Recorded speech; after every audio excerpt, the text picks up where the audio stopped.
तो क्या आप भी अपने छोटे-छोटे फंड्स के साथ मार्केट में उतरे और आप सोच रहे हो कि छोटे-छोटे फंड्स को मैं धीरे-धीरे बड़ा कर दूँगा और मुझे बहुत बड़ा एक अकाउंट बन जाएगा मेरा। तो आप शायद यहाँ पर थोड़े गलत हो। मैं आपको बताऊँगा क्यों आप गलत हो इसमें और आपको क्यों इस गलती को सुधारना चाहिए और आप इसको कैसे सुधार सकते हो और क्या आप एक्शन ले सकते हो इस चीज़ को सही करने के लिए। तो इस वीडियो में मैं बताऊँगा कि why you should choose prop firm over trading with your own funded account. So let's start the video. So मैं सपोज़ कर रहा हूँ कि जो ये वीडियो देख रहा है, वो शायद छोटे फंड्स लेके उतरा है मार्केट में, $100, $200 और वो सोच रहे हैं कि मैं उसको बहुत बड़ा कर दूँगा एक टाइम पे।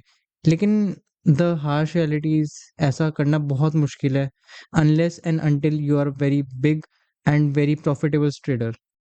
तो अब मैंने ऐसा कहा है, तो कुछ तो रीज़न होगा। अब रीज़न क्या है? रीज़न एक सिंपल सा है, अगर आप एक छोटे अमाउंट को किसी भी चीज़ से मल्टीप्लाई करोगे, एक आंसर छोटा ही आएगा। सपोज़ मैंने 100 को मल्टीप्लाई करा 5 से, कितना आएगा? 500। अब मैं सपोज़ कर रहा हूँ, मैंने 5000 को मल्टीप्लाई करा 5 से, 25,000। 100 और 25,000 500 और 25,000 इसमें बहुत अंतर है। तो यही चीज़ मुझे आपको समझानी है कि सपोज़ करो मेरे को एक $5000 का अकाउंट मिला हुआ है जो कि मैंने प्रॉप फर्म से लिया हुआ है। अब मैं आपको बताऊँगा प्रॉप फर्म भी क्या होती है। एक मैंने $5000 का अकाउंट लिया जो मैंने प्रॉप फर्म से लिया है। उस $5000 के अकाउंट में मैं 5% रिस्क कर रहा हूँ। अभी मैं इंटू 5 नहीं कर रहा। मैं 5% अगर बना दूँ तो मेरा एक जो आंसर आएगा वो बड़ा होगा एज़ कम्पेयर टू मैं अगर $100 के अकाउंट में 5% बना दूँ उससे। तो यही मेन मोटिव है कि मैं आपको एक एक शीट में भी समझाऊँगा कि आप अगर अपने ओन फंडेड से अपने आपने सपोज़ करो एक $100 का अकाउंट डाला है, मतलब $100 डाले अपने एक ट्रेडिंग अकाउंट में, उससे आप ट्रेड करोगे।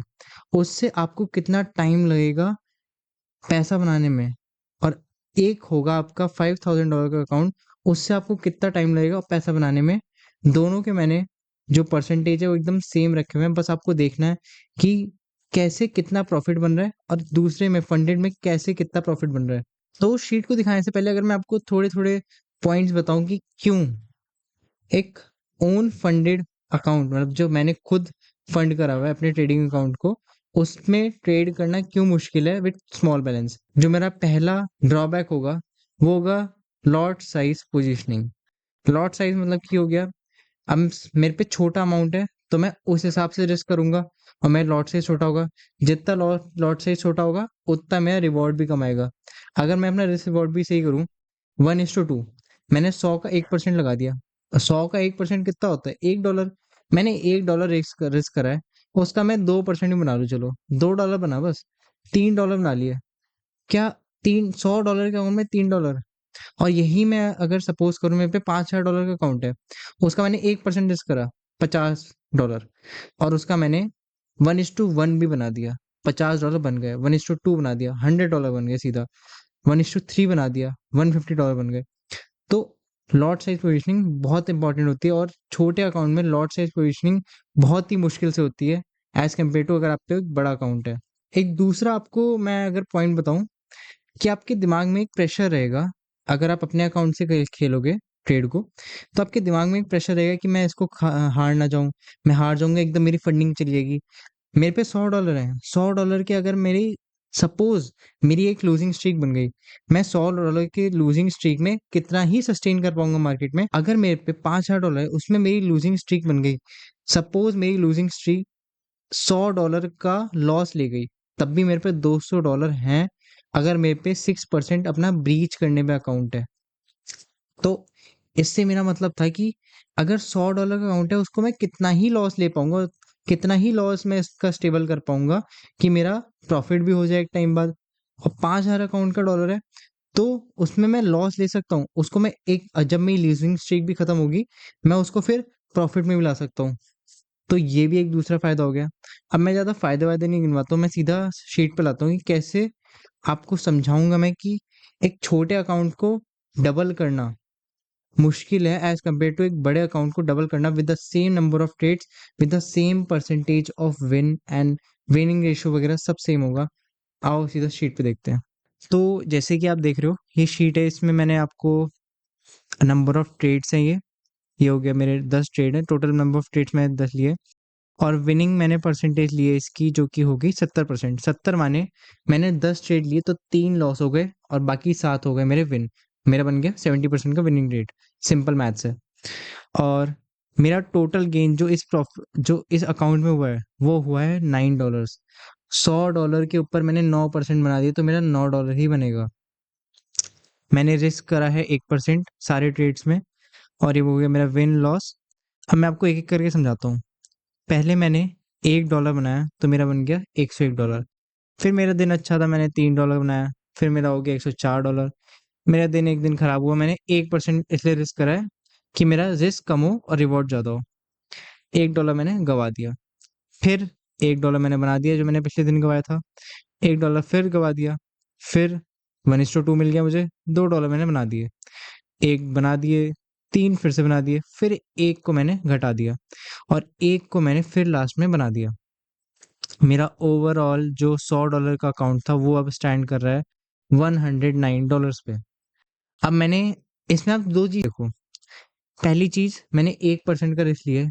1% के रिस्क लेने से क्या हो रहा है कि मेरा रिवॉर्ड अनलिमिटेड हो सकता है, मतलब होगा लिमिटेड, लेकिन as compare to my risk, reward can be unlimited. मैं रिस्क कर रहा हूँ बस $1, लेकिन मैं बना रहा हूँ $3, मैं $4 बना रहा हूँ।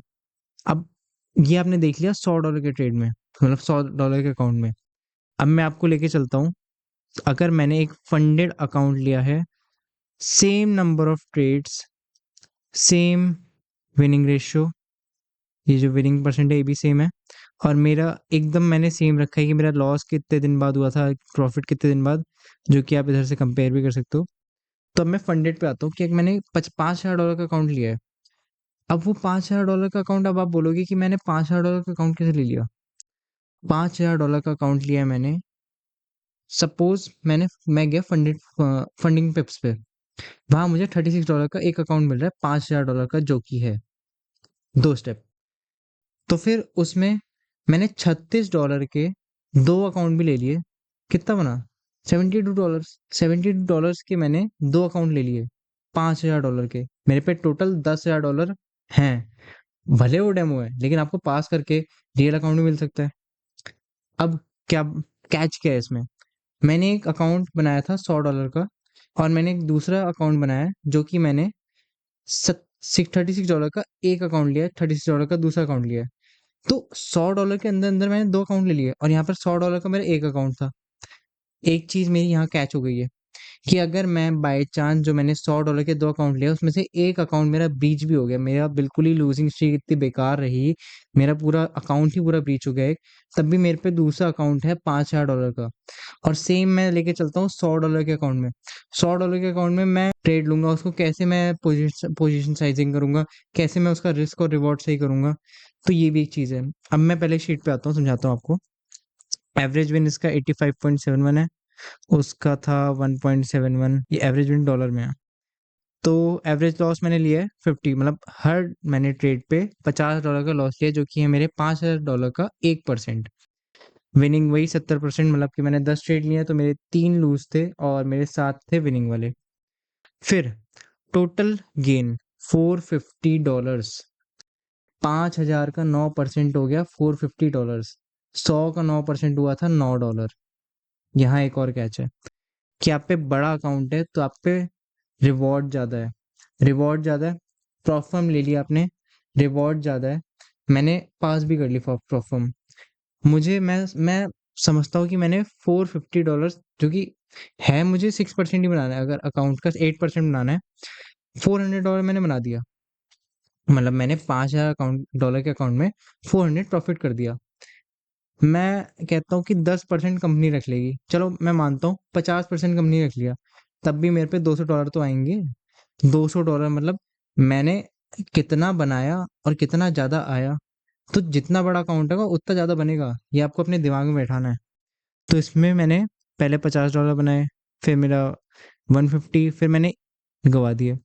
ओवरऑल अगर मैं बताऊँ, लास्ट में मुझे वो $450 का अकाउंट है, $450 का मुझे प्रॉफिट हुआ है, जो कि है मेरा 9% ऑफ 5,000, और मैंने रिस्क करा था $50 पर ट्रेड।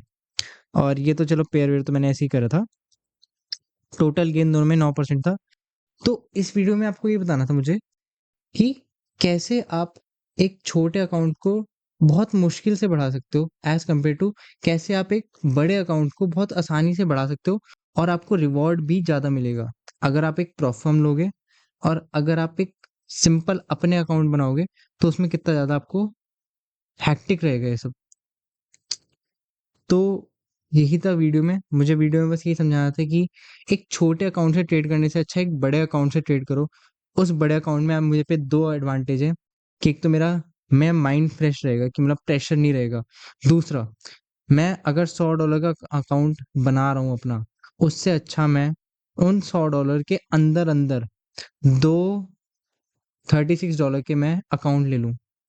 5,000 अगर मैंने दोनों ही बना दिए, दोनों मेरे अकाउंट बहुत अच्छे चले गए, तो 5,000 के मेरे $200 अगर मेरे पे आ रहे थे, जैसे $400 का मेरा प्रॉफ़िट हो गया, 50 मैंने वो पम 50% कोई नहीं रखता, 50% तब भी मैं लेके चल रहा हूँ, 50% मैंने कंपनी को दे दिया, तब भी मेरे पे $400 हो जाएँगे दोनों अकाउंट को मिला के।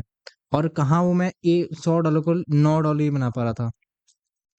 तो यही था मेरा इस वीडियो को बनाने का मकसद कि कैसे आप एक छोटे अकाउंट को बहुत मुश्किल से ग्रो कर पाओगे और कैसे एक बड़े अकाउंट को आप बहुत अच्छे से ग्रो कर पाओगे। That's all about the video. I will see you in the next one.